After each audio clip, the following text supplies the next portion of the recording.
नमस्कार। चलिए आज बात करते हैं एक बहुत ही शक्तिशाली सपने की। वो सपना जो नेताजी सुभाष चंद्र बोस ने आज़ाद भारत के लिए देखा था। और ये सिर्फ कोई ख्याल नहीं था, बल्कि भविष्य का एक जीता जागता नक्शा था। तो आइए इस सपने की हर परत को खोल कर देखते हैं। नेताजी के यही शब्द इस पूरी चर्चा का केंद्र हैं।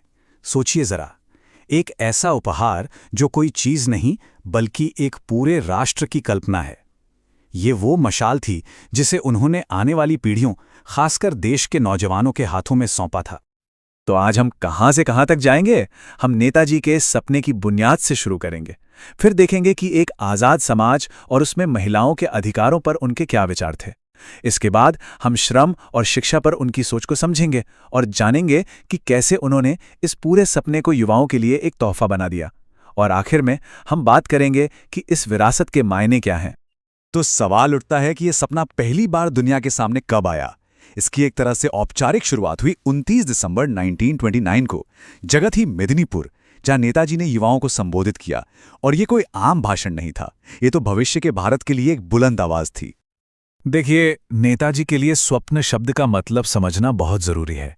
ये रात में आने वाला कोई अधूरा ख्याल नहीं था। नहीं, ये एक ठोस, एक गाइडिंग विजन था।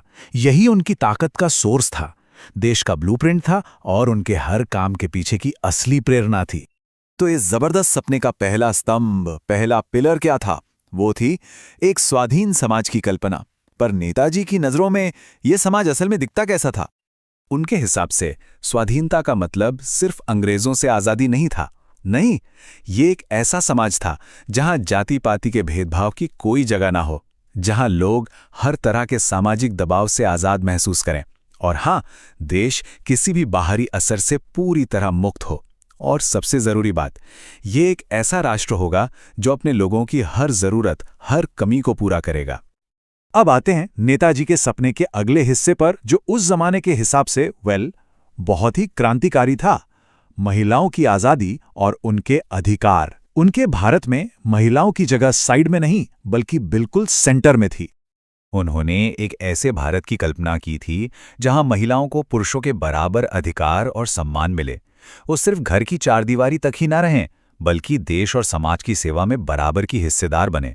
और सबसे बड़ी बात, पूरी तरह से आजाद होकर अपनी जिंदगी जिएं।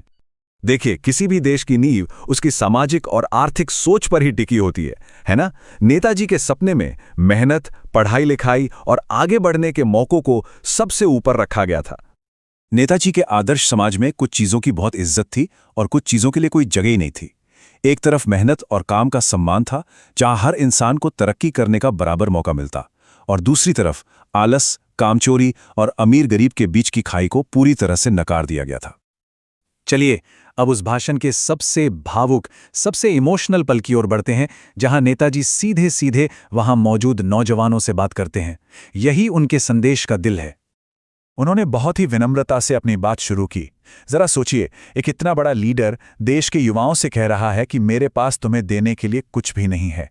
ये सुनकर सब एक पल के लिए रुक से गए होंगे। और फिर वो बताते हैं कि उनके पास जो एकमात्र कीमती चीज है वो यही सपना है। कोई जमीन जायदाद नहीं, कोई पैसा नहीं, बल्कि एक आदर्श, एक विजन जो अपने आप में ही बहुत बड़ी ताकत और खुशी दे सकता है। और बस इन दो शब्दों के साथ, स्वीकार करो, नेताजी इस सपने को एक ख्याल से एक जिंदा विरासत में बदल देते हैं। ये सिर्फ एक सलाह नहीं थी, ये एक तरह का आदेश था, एक न्योता था और एक बहुत बड़ी जिम्मेदारी भी थी। तो इस तोहफे का असली मतलब क्या है? इस सपने की विरासत आखिर है क्या? और इसे पूरा करने के लिए किस हद तक के समर्पण की जरूरत है? ये लाइनें उस पूरी तरह से समर्पण को दिखाती हैं जो नेताजी चाहते थे। उनका मानना था कि इस सपने को सच करने की कोशिश में अगर जान भी देनी पड़े तो वो मौत भी सोने की तरह कीमती है, स्वर्ग के बराबर है। ये त्याग की सबसे ऊंची सीढ़ी है। तो कुल मिलाकर इस सपने का मकसद क्या था? एक खुशहाल और तरक्की करता हुआ समाज बनाना। एक ऐसा भारत जहां सब नागरिक बराबर हों और जो पूरी दुनिया के लिए एक मिसाल बने।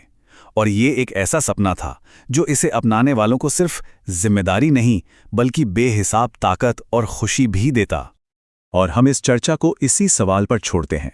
एक ऐसे भारत का सपना जहां जाति का भेद न हो, जहां महिलाएं पूरी तरह आज़ाद हों और जहां हर किसी को आगे बढ़ने का मौका मिले। नेताजी की ये ऐतिहासिक सोच आज के भारत के लिए कितनी मायने रखती है।